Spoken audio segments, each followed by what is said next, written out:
On this edition of Alberta Dugout Stories, the podcast, we've hit the century mark, our 100th episode, just in time for the Major League Baseball season to begin.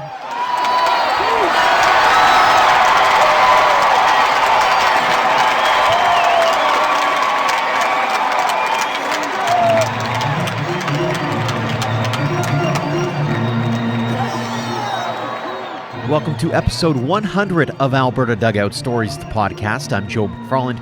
We'd like to start this one off by thanking all of you for embracing the podcast as we hit this milestone. We are so incredibly grateful to have you along for the ride since we launched things back in the fall of 2018. It's been a while since we caught up with ADS co-founder and co-contributor Ian Wilson. With the lack of live baseball to talk about thanks to the COVID-19 pandemic, he's been very busy writing stories for the website and really spearheading the popular In the Cards series featuring baseball cards of Alberta-based teams. With the return of Major League Baseball and a few club teams around the province, it does provide us with a little more to talk about. So Ian, with that, welcome back. Thanks for having me on, and congratulations on the milestone 100th episode. That's fantastic to get to this point. Hard to believe that we've gotten to this point. I mean, it's been, 3 years and a little bit since we launched the website. It's been a little over a year and a half, I guess, now since we launched the podcast. It's been an amazing run, and kudos to everybody who's been on board with us from the beginning or those who are just joining us. So fantastic to have you along for the ride. On that note, fantastic to see some baseball finally being played. I'm sure you're probably in the same boat as I am right now, Ian, is watching the Twitter sphere, watching some of the videos of the intra-squad games, some of the exhibition games are being played. I mean, baseball, at least at the major league level, is back. Yeah, I mean, I think there's some nervous anticipation about this season ahead. I'm, of course, like a baseball fan, so I want to watch it. I want it to be on TV and something that I can sit down and enjoy on a sunny day in the backyard and that kind of thing. But yeah, I do still have concerns that they might. I think they'll get the season started. I just am very hopeful they can finish it because obviously a lot of that's out of our control, and seeing the developments in Toronto, who knows, right? It's really hard it's really unstable, but hopefully at very least we get some Major League Baseball that we can put our eyeballs on for a while, and hopefully they get that 60 game season completed, and playoffs would be nice too. And for those who have been watching over at albertadugoutstories.com, a few really cool stories that Ian's been writing with regards to those connections to Western Canada and the Major League Baseball and we'll start off with a team that's near and dear to your heart, the Seattle Mariners. Their opening day pitcher is going to be Marco Gonzalez, who has a bit of a history back here. He does. Marco Gonzalez, and I guess I'll just back it up a little bit because I wanted to touch on some of the intent that we had with writing about Marco Gonzalez and Andrelton and Simmons are the two guys that we profiled recently, and I know you interviewed Kittredge a while back as well. So I really wanted to focus on alumni of the Western Canadian Baseball League who are currently in Major League Baseball, and just give baseball fans a sense of some of the caliber of players that have come through here and that you can see. I think when people, when we dealt with the loss of the Pioneer League and the Pacific Coast League, everyone thought, well, that's just it. We don't get to see any more Major League Baseball players come through here unless they're homegrown like Mike Soroka. But that's not the case. This league does provide with some real talented players, and Marco Gonzalez was and is one of them.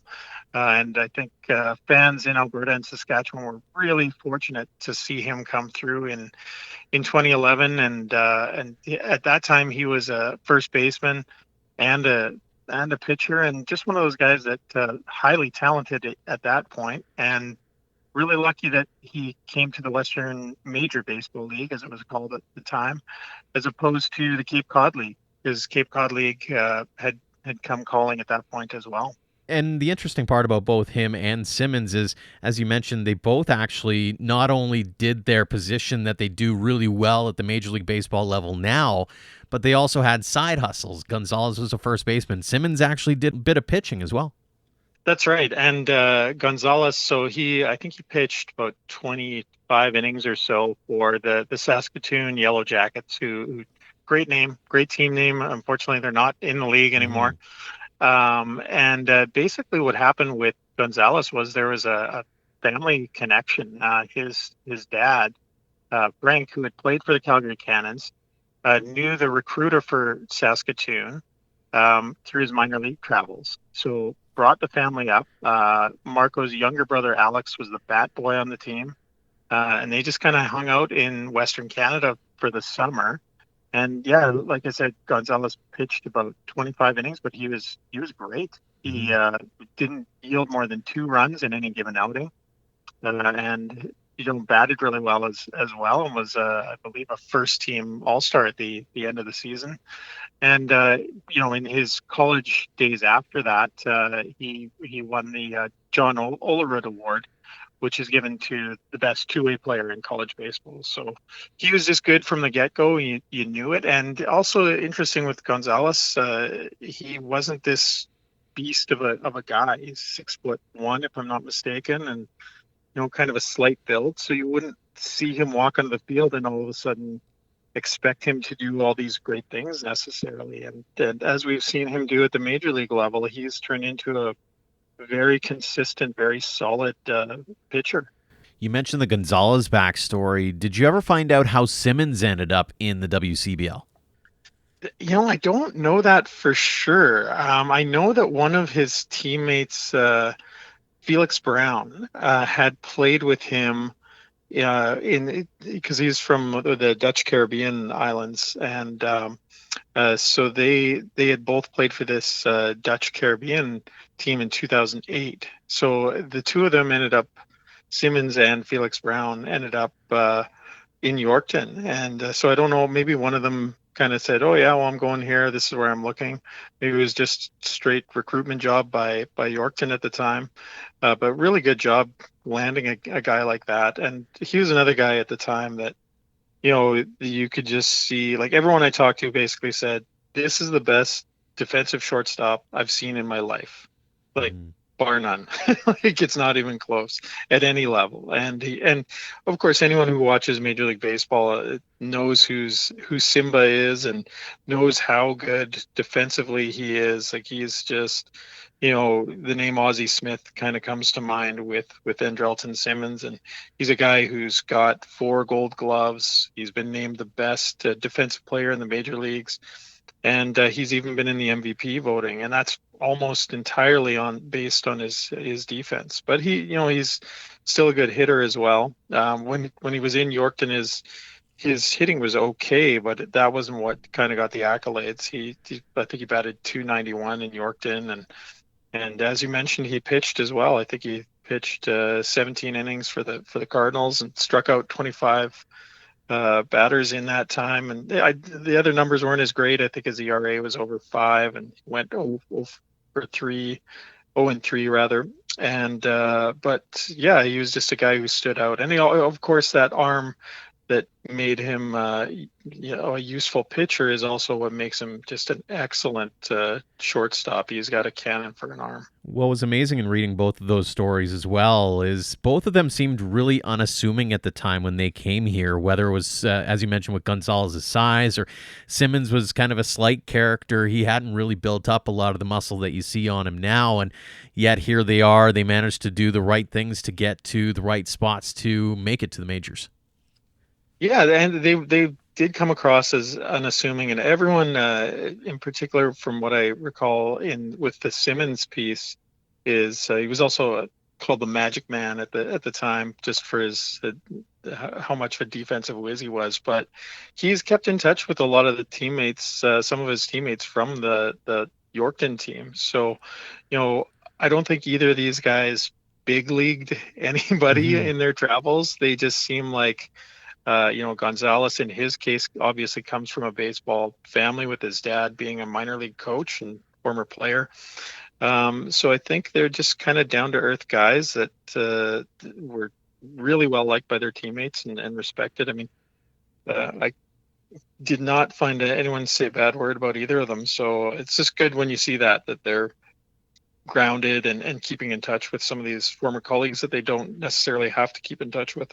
So a few different connections. Marco Gonzalez in Seattle and Drelton Simmons with the Angels. And as you mentioned, Tampa Bay has former Okotoks pitcher Andrew Kittredge on the roster. But most eyes, I would assume, here in this province are going to be paying attention to probably one of two teams. One will either be the Toronto Blue Jays. The other will be the Atlanta Braves. And opening day starter Mike Soroka, Calgary's own, 22 years old, the youngest to ever suit up in opening day as a pitcher for the Braves. I mean, this kid has taken the world by storm, and by all accounts, he's back to his old way of doing things. He's going to be a force to be reckoned with by the looks of things. So what has been your impressions as you've kind of gone through the social media sphere and watched what you could?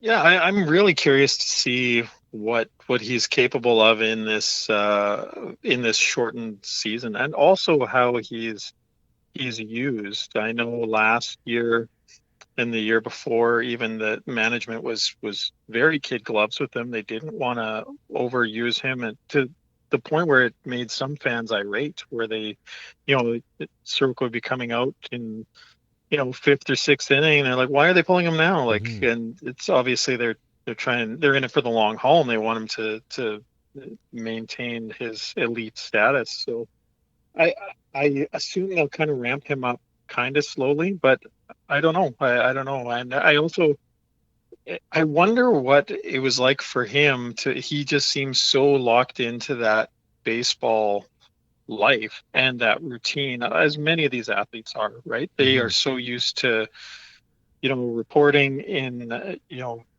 on X date, at X time of year. And this whole disruption with COVID and the big pause, I'm just curious to see what he was able to achieve within that time, both physically. I know he was still throwing bullpens here and there, and I think he had ordered some some gym equipment to his home during that time. So, and he's another year older, so probably, I assume, stronger. He's not a guy who looks like he skips the gym or the workouts or anything like that. So he's such a smart, intentional athlete that it'll be interesting to see what he can do, and just a likable guy too. So that always helps. So yeah, I think you're right. He had noted last year when he after the season when he came back here that he's seen a lot more Atlanta Braves caps kicking around here since he's been drafted. So that's good. I mean, he's obviously going to be one of the guys that we're cheering for, and really curious to see what he can do this season. Well, and it seemed as though during the offseason, the Braves made an effort to try to bolster their batting order, because one of the things that he became kind of victim to with some of the numbers was he had a lot of no decisions. There were a lot of games where they would lose 2-1 in the eighth inning. They'd lose a couple of runs or he'd be in a bad spot. Just based off, even though he was putting up a great outing. And so it'll be really interesting to see how the off-field acquisitions for the Atlanta Braves either help or hinder his progress, especially numbers-wise. And to your point, is that helped or hindered by the fact that you have COVID? You've got a really quick ramp up to a 60-game season. There's some real weird X factors that are going to go into the shortened season. Yeah, one of those X factors too is the universal DH that the National League is going to have. So he's not going to be. I actually really enjoyed watching Mike Soroka come to the plate and take hacks, know, and it looked like something that he enjoyed as well. So that'll be something that he's not going to be, presumably he's not going to be doing at all, or very limited appearances at the plate. So yeah, does that take him out of a rhythm at all, or is he just business as usual? I don't know. That's one thing. And then yeah, I was really excited when I saw that they had gone after Yasiel Puig, and then of course Puig got COVID, and then they said they didn't reach a deal, and so I don't know if that's still potentially going to happen, but I mean, they have a really good young team, an exciting team, and I'm very curious to see what collectively they can do. And a lot of people are picking Acuna to be, the NL MVP this year in that short sprint of a season. So we'll see what they're capable of. There's so many wild cards; it's just hard to really predict things at the moment. Absolutely. Well, on that note, we'll give Ian a bit of a breather and talk a bit about Mike Soroka in a way many might not know about. Believe it or not, he could have ended up in the Western Canadian Baseball League. He had signed on and was ready to play with the Medicine Hat Mavericks if he wasn't picked up early in the 2015 MLB draft. We all know what ended up happening, but it leads to the questions about what if. So we thought we'd chat with Mavericks owner and GM Greg Morrison about what almost came to be. Greg, thanks so much for joining us here on the podcast. Thanks for having me, Joe. So how is it that you came upon a young Mike Soroka? Do you remember the moment when you first heard the name or saw him on a field? We're going back in time a little bit here. So it would have been the T12. I was one of the Alberta coaches there for a few Septembers, and I might have heard of him before then because it was starting to build a little bit, even as he was 16 years old, kind of who this kid was from Calgary. And I had the privilege of meeting him. I believe it might have been 2014 out in Toronto. So great kid, very mature kid for his age, tall kid, and what a career so far, right? What an exciting moment for him and his family right now to be the opening day guy for the Braves, right? What was it about him that stood out to you where you said, maybe we could get this kid to come to Medicine Hat at some point down the line? Well, on the field, just utter domination, right? He just has composure and knowing like Chris Rietsma was a mentor and one of his pitching coaches who actually knew Chris was a little younger than me in the farm systems, but I remember facing Chris and knowing what kind of makeup Chris had as a pitcher and a player. And, it really rubbed off on Mike. And, Mike was he has command of all his pitches for being a very large, big-bodied kid at that age. You don't have so much body control. When I play in the minors, there'd be guys in their early mid-20s still kind of figuring out their bodies and their size, and he just seemed to know where he could control his body and good balance as a pitcher. And then on the mental side of it, just really seemed very polite, very dialed in, concentrated, knew what he was doing, almost like that professional attitude that you're trying to impart in these young guys before they become professionals. So I think you got to probably tip your hat to his work ethic and as well, like I said, a guy like Chris Rietsma and whoever else Mike felt that were probably mentors along his path. I know in recruiting for the team, typically you're going to the college ranks. How is it that it came to be where you were kind of opening up that line of communication to see if he'd be interested, should he not be drafted into the MLB, maybe coming down to Medicine Hat for a summer? Well, we'd had some experience with younger guys, some of the upper tier players, if you call them that, in grade 12 through our involvement with Vauxhall Academy. So, we'd had players from Les McTavish who were grade 12 kids over the years that would fill a void for us, or they would come when they could. It comes down to talent, right? And if whether you're 16, 17, 18, or 23 years old, playing in the WCBL is about competition, obviously development. We want these players to develop as players, but if you're going to go out there and compete and you're a pitcher and you can throw strikes and you can throw two of your pitches for strikes on any given day, you're going to do well. So to me, it's more about can you perform, can you compete, as opposed to where are you from, what's your age kind of thing. What were the conversations like as you tried to lure him to the Southeast?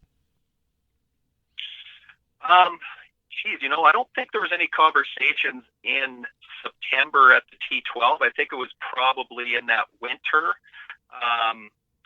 It's like anybody else. It's you start a list and who are the guys you feel can help your team win. And it was great just talking to them. And I think getting around them for that 10 days at T12 helped a little bit because, those younger guys, they have to put a lot of trust in you as a coach and know, if they're getting in the car and going somewhere to play ball. They want to know that they're in good hands. And from my end of it was just conversations and reaching out, and such a good kid on the phone, very professional, very appreciative, and then right down to the end there where, we were anticipating him coming down, and the way things went with him, getting word that he was most likely going to be a top 2 round guy, reached out, communicated to us, and just a great all-around kid, and great to see him flourish in his career right now. It had to be a little bit bittersweet, right? You had this idea of we could have this dominant starter on the mound, and yet you had to kind of say goodbye at the same time. You didn't get that chance to even say hello on the field.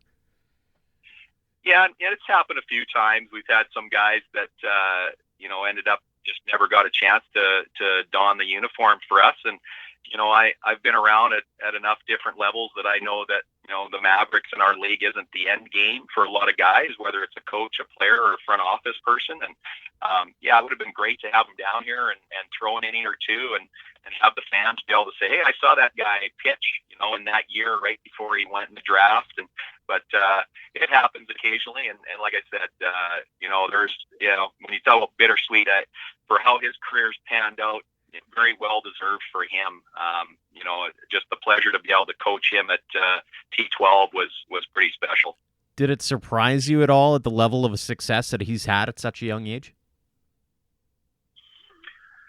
Well, to be that good, that quick is a rarity, and as good as scouting's getting and player development's getting, there's a lot more science to it, but even so, for him to be that good, that quick in the major leagues, I think it took him parts of maybe 2.5 seasons in the minors to develop his craft. And really, I think a lot of that was just showing each level that he could perform. And,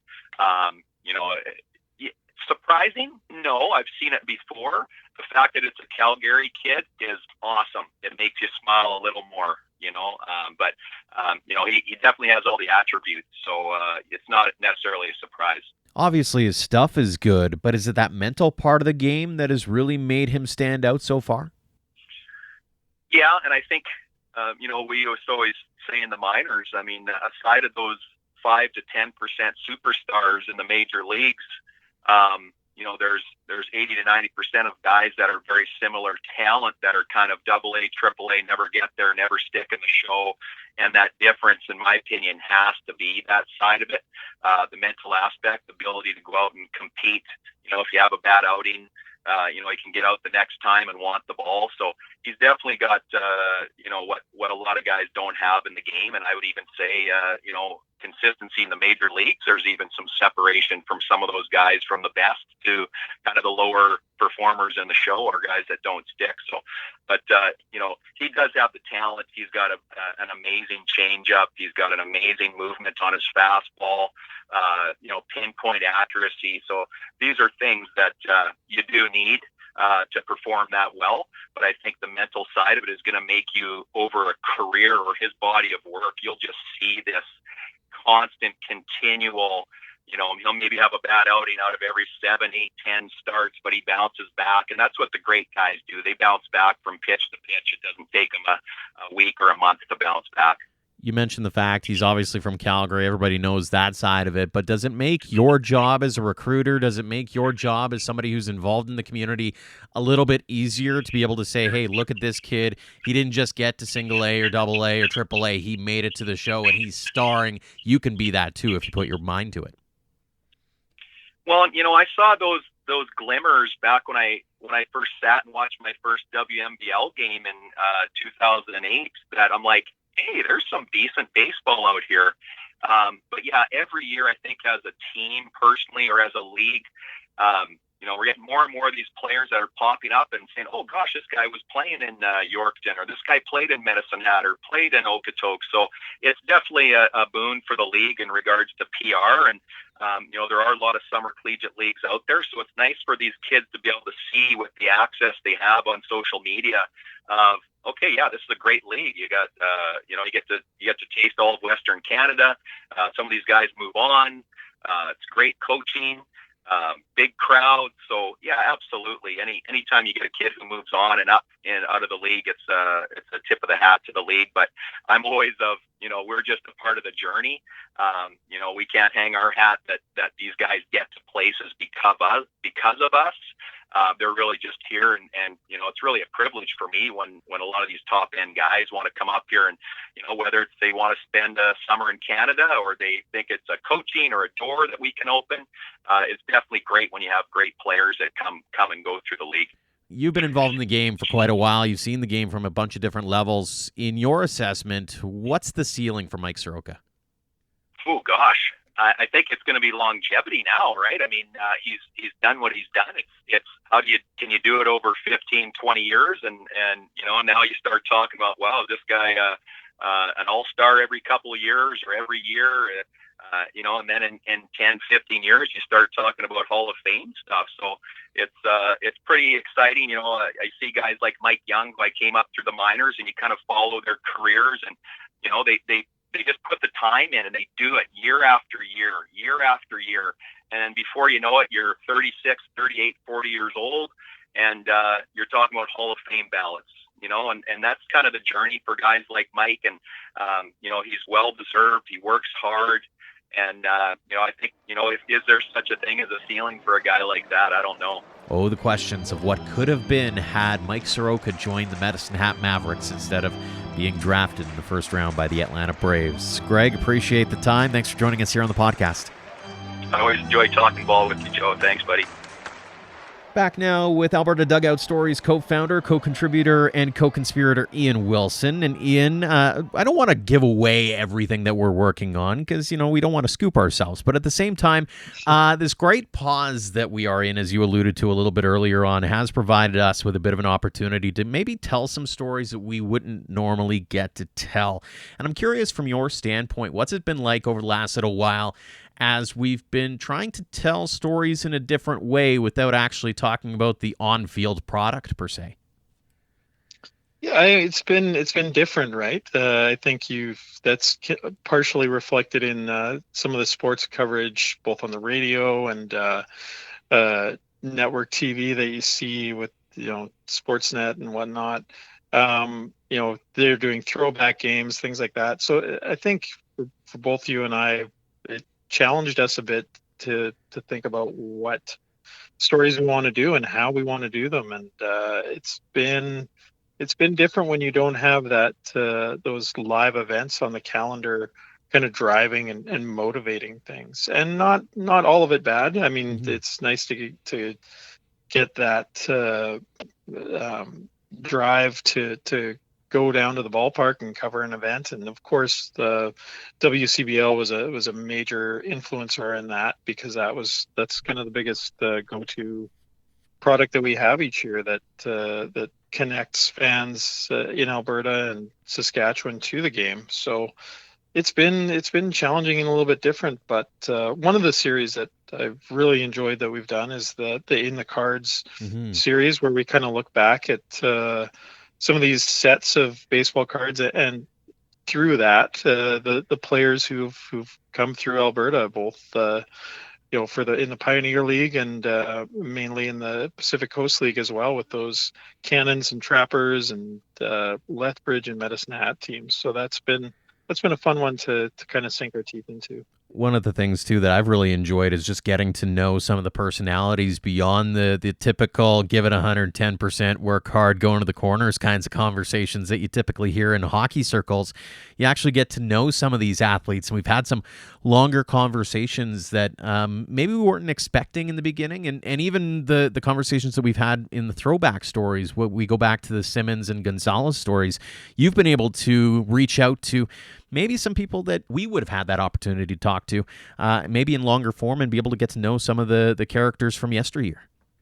Yeah, absolutely. And as you know, I always love doing the historical pieces. I think that's kind of one thing I just love about the game. I think baseball has such a rich history that it's fun to tap into that and think about players who've come through and some either odd events or achievements that have happened Hall of Famers who've come through, things like that. So it's just, I always find it fascinating just to put those goggles on and get digging and look back. And I do have one story for next month that I'm working on, about basically kind of the best of times on the worst of teams, type of deal. One of the absolute worst teams in professional baseball history played in Alberta, and I'm gonna put a spotlight on that, and it's gonna be a fun one. It's gonna be interesting. I've done some of the interviews already. I haven't come close to starting to write it, but that's one of the articles I'm really looking forward to getting out there. That's been one of the, I'll call it blessings in disguise, in a sense of what's going on in the world around us, is we're not in that typical rat race to try to pump out stories left, right, and center. I've heard it referred to as slow journalism, but that opportunity to take that deep breath, have a longer conversation with somebody, flesh out a story a little bit deeper, and maybe even make different pieces that stem from that original piece as well. So and beyond that it's led to some really interesting conversations after the fact as well, because people are reaching out saying, oh, by the way, I played on that team, or I was that team's bat boy, or whatever the case may be. Yeah, I think too, it's important to note that there is the conversation about, well, this is just sports. This is just, there are bigger things at play and at work with when you've got a pandemic making its way through the world. And it is good for people to focus their eyes and their attention on things that they wouldn't always do. So whether that's their family, their friends, how they live their day-to-day lives and they conduct themselves, it's a remarkably important thing to take stock. You occasionally read things in like self-help books or motivational blogs or podcasts where they which I would count your podcast as motivational for me, for sure. But where people are just kind of like, well, yeah, it's important to do this and important to do that. And a lot of times we know that in our heads, and but we don't follow up on it. Well, we don't have time. I've got to get the kids to this. Got to run them to this. I've got this event planned for this. This whole pandemic has forced everyone to really slow things down and hopefully, anyways, take stock of their priorities. And I think you just can't overstate the importance of that. And hopefully, people are using it for that, whether that's the journalism that we're doing, the baseball stories that we're trying to tell, but also the people in that world and finding, and also absence makes the heart grow fonder, right? Where, one thing is that opening week is going to be interesting because for Major League Baseball, because, we're going to see something we've missed and we've really wanted to see for a while. And hopefully it's something that we can enjoy and can be consumed safely, both for the players and the fans alike. I know that we're going to be focusing in on the Major League side of things, but we're also going to be focusing in a little locally as well, because I know some club teams are getting out in the field again. I know you've been out and about already, snapping some pictures and that kind of thing, so I wouldn't be too surprised if there's a story in the not-too-distant future stemming right from the Diamonds here in Alberta. Ian, we're going to leave it at that. Thanks so much for joining us here again on the podcast. It's been quite a while since we had you on, so it's always a pleasure to have your insights. Thanks again, Joe, and congrats again on the reaching the century mark. I think that's a great milestone, and I'm really proud to have occasionally been a part of it. I'd imagine you'll be a part of a few more episodes as we step into the batter's box for the next 100. Ian, again, thanks for coming on. Now, with that being said, Ian mentioned something there about bigger things than baseball going on, and that happens to be the case in my world. As some of you may know, my wife and I are expecting our first child. We're recording this episode July 19th, and the inducement date happens to be the 21st. So likely, by the time you're listening to this episode, our baby will have made his debut. My plan for the next little while is to spend time with my little family. so there will be no new episode of the podcast over the next couple of weeks. Stay tuned to our social media channels as we'll keep you updated on everything.